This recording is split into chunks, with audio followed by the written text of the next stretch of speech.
all the philosophers, right? And he's the best one. But he's talking about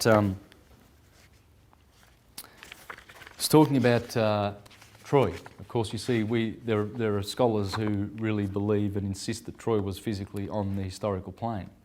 It's good when you have intelligent people, shedding the light on all of these. Like you have, how many books have been written, trying to prove that Jesus was historical and etc. and the apostles and everything like that.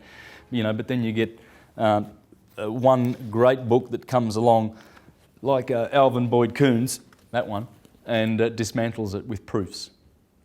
Absolute proofs. Well, what he's saying here about the Trojan War, etc., if I can find it.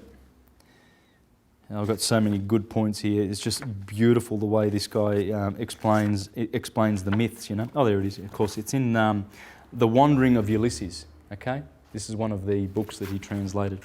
And he says, the Trojans are called genuine. For all the lives which subsist about bodies and irrational souls are favourable and attentive to their proper matter. On the contrary, the Greeks are rational souls,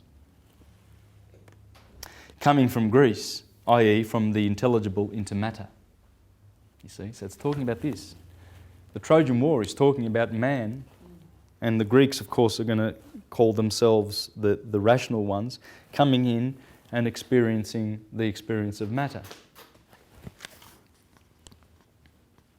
Hence, the Greeks are called foreign, but vanquish the Trojans as being of a superior order. But they fight with each other about the image of Helen, as the poet says, about the image of Aeneas. Helen signifying intelligible beauty, being a certain vessel attracting to itself intellect.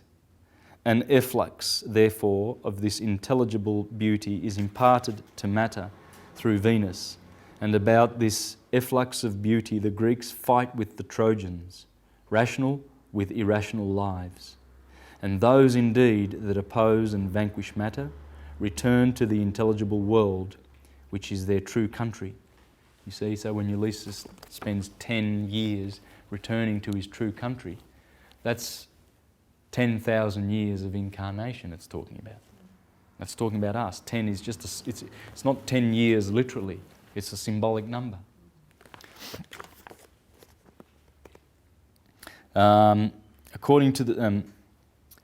as therefore the prophet in the 10th book of the Republic, and those indeed that oppose and vanquish matter return to the intelligible world which is their true country, but those who do not, as in the case with the multitude, are bound to matter.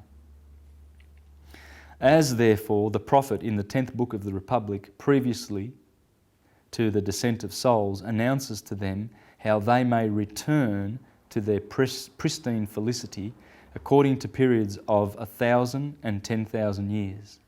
Thus also Calchas predicts to the Greeks their return in 10 years, the number 10 being the symbol of a perfect period. And as in the lives of souls, some are elevated through philosophy, others through the amatory art, and others through the royal and warlike disciplines. So with respect to the Greeks, some act with rectitude through prudence, but others through war or love, and their return is different, according to their different pursuits. And that's how they all return back to Greece. Now, the best of the Jewish wisdom that